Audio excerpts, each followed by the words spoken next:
বিসমিল্লাহির রহমানির রহিম। বিশ্ব আধ্যাত্মিক জ্ঞান সঞ্চার দরবার শরীফের প্রতিষ্ঠাতা আমার মুর্শিদ কেবলা গাউসুল আজম শামীম আলী চিশতির দরবার হইতে আমি চাঁদনী চিশতি আপনাদেরকে জানাই আন্তরিক শুভেচ্ছা ও অভিনন্দন। আমার লক্ষ্য আমার মুর্শিদ কেবলা গাউসুল আজম শামীম আলী চিশতির লেখা গ্রন্থ হইতে আজকে কিছু তত্ত্বকথা আলোচনা করিব। সবাই ধৈর্য ও মনোযোগ সহকারে আমার এই আলোচনাটি শুনিবেন। ছোট্ট একটি ওষুধের হোমিও দোকানে ঢুকলে যেমন অনেক ঔষধ তাকে তাকে সুন্দর করে সাজানো থাকে। এখন দেখা যায় ডাক্তার সাহেব নেই। এখন যদি কারোর চিন্তায় আসে, এই সবগুলো ওষুধই তো মানুষের কাজে লাগে। কেউ বেশি ওষুধ খেয়ে ফেলে, কেউ কম ওষুধ খেয়ে ফেলে, কেউ তো মরে যায় না। তো সে অনুমান করে, সেখান থেকে একটা ওষুধের প্যাকেট খুলল। প্যাকেটটা সুন্দর, প্যাকেটের ভিতর থেকে ওষুধটা বের করলো। ঘ্রাণটাও খুব ভালো। সেটা দেখা গেল আধা শিশি খেয়ে ফেলল। তো এখন বিষয়টা হলো, এমন এমন ঔষধ আছে, সেগুলো কিন্তু বিষাক্ত ওষুধ। যে কাউকে যদি সাপে কামড়ায়, তখন দেখা যায় এমন একটা বিষাক্ত ঔষধ সাপের কামড়ের চেয়েও আরও বেশি বিষাক্ত। ওটা যখন কাউকে শ্রবণ করায় কিংবা একটা পুশ করে দেয়, এই বিষটা তখন সেই বিষটাকে খেয়ে ফেলে। তখন মানুষটা সুস্থ হয়ে যায়। তো এখন আমি বলতে চাই, সে একটা শিশি নিয়ে অনুমান করে খেয়ে ফেলেছে।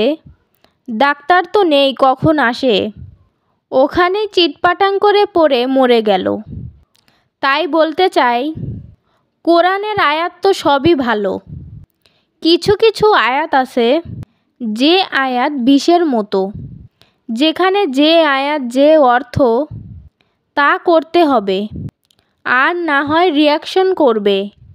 তাই বলবো, কোরআন হাফিজি যারা পড়ে, তারা হাফেজ হওয়ার পরেও মূর্খ। কারণ আল্লাহ যেটা বুঝাতে চেয়েছে সেটা বোঝেনি, না বুঝে অনুমান করে হনুমান ধরেছে রাতের অন্ধকারে। সকালে উঠে দেখে মানুষ মরে আছে। তাহলে সেই ব্যক্তি কোরআন পড়ার পরেও অপরাধী, যদি না জানে বুঝে কিছু করে।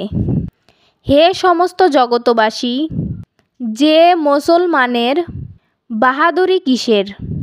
তারা কি দিয়ে বাহাদুরি করবে? তারা কি দিয়ে অহংকার করবে? তাদের কাছে এই জিনিস নেই, এই জ্ঞান নেই, এই বিবেক বুদ্ধি নেই। কারণ দেখেন, তারা খ্রিস্টান। আমাদের কোরআনকে রিসার্চ করে এবং তাদেরকে ইঞ্জিনকে রিসার্চ করে তারা বৈজ্ঞানিকভাবে অনেক কিছু আবিষ্কার করেছে। তার ছাড়া কথা বলে যে নবীর কাছে ওহী এলহাম কিভাবে এসেছিল। আপসে আপ কানের গোড়ায় কিছু বেজেছে, নবীজি জেনেছে, পরে ভক্তদের কাছে বা উম্মতদের কাছে বা সাহাবাদের কাছে খবর পৌঁছে দিয়েছে, তোমরা এইভাবে করো বা এভাবে করো না। তারা এই জিনিসটা রিসার্চ করে সেই আধ্যাত্মিক জিনিসটাকে তারা বাহিরে যন্ত্রাংশ দিয়ে তাদের রূপ দিয়েছে। কোরআনকে লক্ষ্য করে, এই ইঞ্জিলকে লক্ষ্য করে, তাওরাত জবুরকে লক্ষ্য করে তারা এটাকে রিসার্চ করে কিছু একটা করে দেখিয়েছে।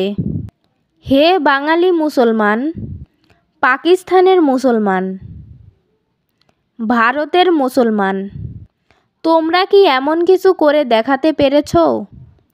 তারা বিরাট কিছু আবিষ্কার করে ফেলেছে। তাহলে কি দিয়ে আমরা বাহাদুরি করব? যে এমনও তো নয়, তারা বিজ্ঞানী করে মানুষের উপকারের জন্য প্লেন তৈরি করেছে, রকেট তৈরি করেছে, অনেক কিছু তৈরি করেছে, ফোন তৈরি করেছে। তাহলে আমি আপনি কি করেছি? কিসের বড়াই দেখাবো? তাই বলবো, হে সমস্ত জগতবাসী, যে কোরআন পড়ে আল্লাহকে লাভ করেছেন সেটাও তো হয়নি, তাহলে কিসের বড়াই?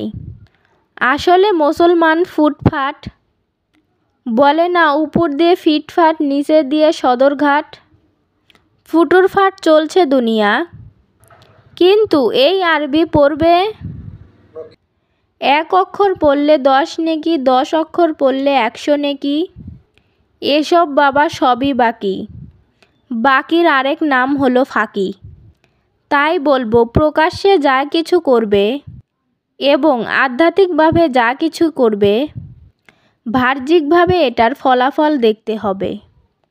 হে সমস্ত জগতবাসী, আপনি যদি আল্লাহকে সারা জীবন ডাকেন, আল্লাহ আপনার ডাকে সাড়া দিবে না। কেন সাড়া দিবে না জানেন? সারা বিশ্বের মধ্যে সবচাইতে ছোট একটা দেশ হলো বাংলাদেশ।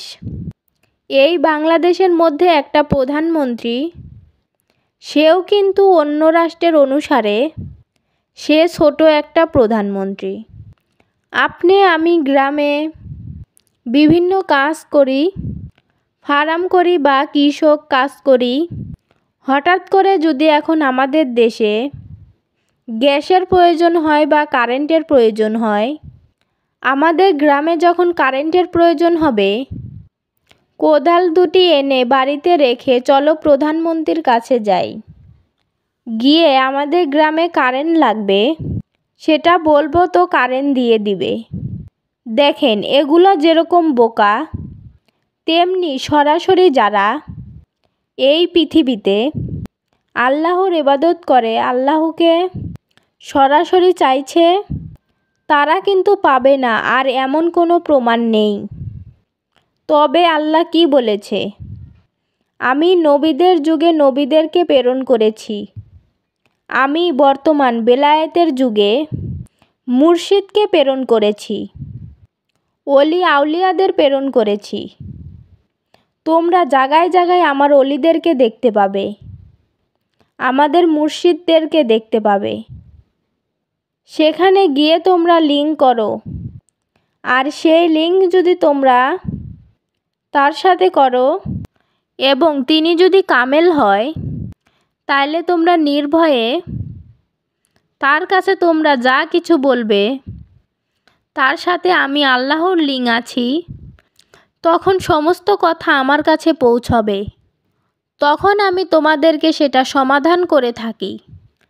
ঠিক প্রধানমন্ত্রী, তার সাথে বিদ্যুৎমন্ত্রীর সাথে যোগাযোগ আছে, যেরকম প্রধানমন্ত্রীর সাথে বিদ্যুৎ মন্ত্রীর যোগাযোগ আছে। যদি তার সাথে যোগাযোগ করে, তাহলে যোগাযোগ হয়ে যাবে কারেন্ট আসার জন্য। আর সে যদি কিছু বলে বিদ্যুৎ মন্ত্রী, কারেন্টের ব্যবস্থা হয়ে যাবে। কিন্তু আমি আপনি কোনো দিনও পৌঁছাতে পারবো না। বুঝতে পেরেছেন তো? একটি কথা বলবো, রাস্তাঘাটে, দোকানে বা কোনো মজলিসে বা কোনো মসজিদের বারান্দায় কিংবা কোনো দরবারের বারান্দায় একটা কথা আলোচনা করে। আল্লাহ তো আদমকে সেজদা করতে বলেছিল ফেরেশতাদেরকে। এখন মানুষ কেন মানুষকে সেজদা করবে? সুন্দর কথা বলেছে। দেখেন, যখন আদমকে সেজদা করেছিল তখন তার নাম কি? আদি আদম। যদি আদি আদম হয়, সে শুধু প্রথম আদম, আগে কোনো আদম ছিল না। যদি কোনো আদম থাকতো, তাহলে বলা হতো সেই আদমকে সেজদা করো, আমার আদমকে। ফেরেশতারা ছিল, তারাও তো আল্লাহকে সেজদা করে। তাহলে ফেরেশতাদেরকে আবার বলা হয়েছে আমার আদমকে সেজদা করো। যদি আদম থাকতো, তাহলে আদমকেও বলতো। আর তো আদম ছিল না। তাহলে এখন যে কথাটি বলবো, এই সেজদা বিষয়টা, যে আল্লাহ বলেছে আমাকে সেজদা ছাড়া কাউকে সেজদা করা যাবে না, তাহলে আল্লাহ কেন বলল যে আমার আদমকে সেজদা করো? এই ভেদ কানার দলে বোঝে না। এর মানে হলো খালাকাল ইনসানি ওয়া মালি সুলাতিহিন, যে আমার রূপ সুরত দিয়ে